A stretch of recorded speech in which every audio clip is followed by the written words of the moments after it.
Welcome to This Explainer. Today, we're diving deep into the fascinating and honestly kind of terrifying evolutionary and psychological roots behind why we literally hate losing money. I mean, think about it. Whether it's watching your stock portfolio dip, missing out on a promotion, or just dropping a $20 bill on the sidewalk, that feeling of loss just hits us so incredibly hard. But why? Well, we're going to use the latest research in behavioral economics and neuroscience to figure exactly that out. Okay, take a look at this number. 99.6%. Now, if you're a sports fan, specifically an Atlanta Falcons fan, hearing that number might actually make you wince, because that represents the Falcons' official win probability in the fourth quarter of Super Bowl 51, right before they suffered an agonizing defeat to the New England Patriots. As financial expert Wes Moss points out, the reason this loss was so completely debilitating to Falcons fans wasn't just the loss itself, it was the expectation, right? They had the victory in hand, and when an expected victory suddenly crumbles, the agony is absolutely crushing. It turns out, this inability to cope with outcomes that don't perfectly line up with our expectations is deeply ingrained in our everyday economic behavior. Let's bring this closer to home. Imagine you're walking down the street and you find a crisp $10 bill on the sidewalk. How do you feel? Probably a mild, fleeting joy, right? You stuff it in your pocket and just go about your day. But what if, later on, you reach into that same pocket and realize you accidentally dropped your own $10 bill? If you're like most of us, that overwhelming disappointment of losing the money is far, far greater than the brief joy of finding it. Section 1. The pain of losing. To see just how deep these irrational feelings go, researchers at Yale's Comparative Cognition Laboratory set up an actual economy for capuchin monkeys, which, let's be real, operates a lot like Wall Street, just with more apples. They gave the monkeys tokens they could exchange for food. Now, one researcher would offer 2 pieces of apple, but sometimes only give 1, creating a perceived loss. Another researcher would offer 1 piece of apple, but sometimes surprise the monkey with the second piece, creating a perceived bonus. Here's the crazy part. Even though the absolute total amount of food the monkeys received over time was perfectly identical, the monkeys overwhelmingly favored the bonus researcher. They displayed the exact same irrational avoidance of perceived losses as we do. It's literally hardwired into our evolutionary biology. Moving on to Section 2, the psychology of loss. What we're talking about here is a cognitive bias known as loss aversion. This is a foundational concept pioneered by behavioral economists Daniel Kahneman and Amos Tversky. Essentially, loss aversion explains our human tendency to desperately cling to what we already have rather than taking a calculated risk to acquire something new. Basically, our fear of failure completely overpowers our drive for success. And here is where the math gets absolutely wild. Under Kahneman and Tversky's prospect theory, the psychological torment of a loss is quantified as being exactly twice as powerful as the joy of an equivalent gain. Just think about that for a second. If you gain $1,000 in your investment portfolio, hey, it feels good. But if your portfolio drops by $1,000, the psychological impact, the stress, the pain, it hits you twice as hard as the happiness did. It's a 2-to-1 ratio of pure emotional pain. Which brings us to Section 3, blame your brain. When you face a financial loss, 3 specific regions of your brain just light up like a Christmas tree. First, your amygdala, which processes fear and creates preconscious anxiety. Next, your striatum, which anticipates events but chemically overreacts specifically to losses rather than gains.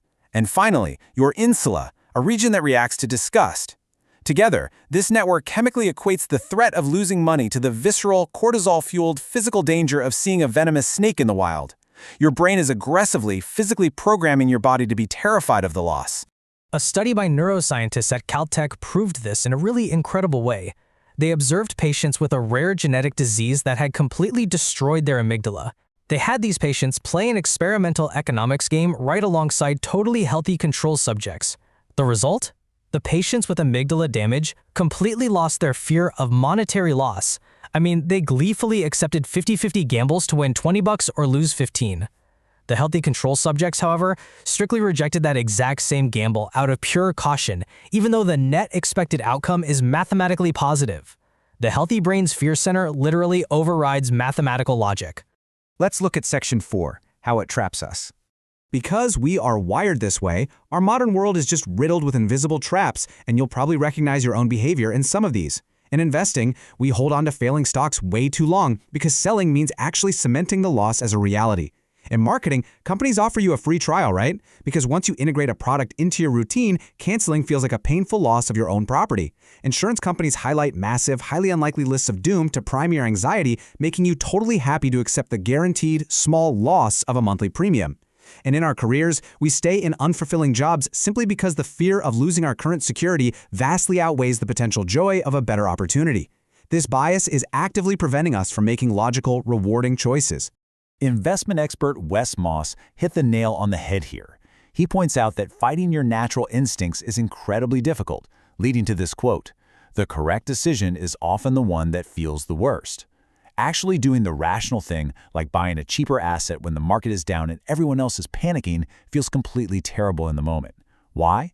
Because your amygdala is literally screaming at you that you are in danger. So, how do we get out?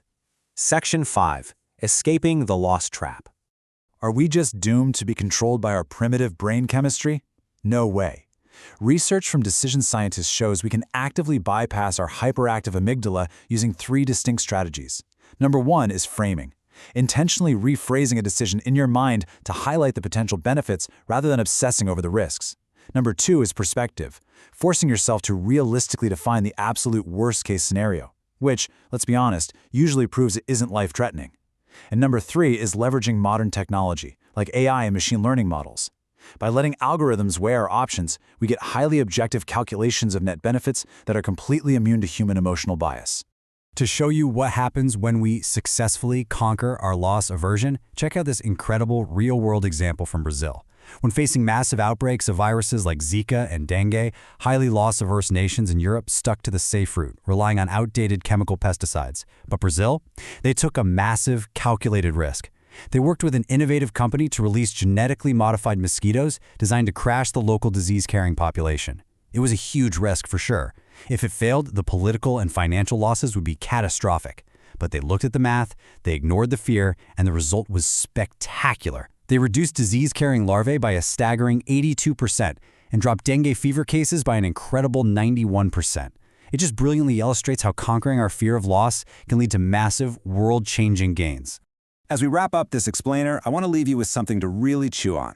Knowing right now that your brain is chemically wired to feel the pain of loss twice as hard as the joy of a win, ask yourself, what amazing opportunities in your life, your career, or your finances are you missing out on right this second, simply because your brain is tricking you into playing it safe? Think about it. Thanks for learning with me today, and I'll catch you in the next one.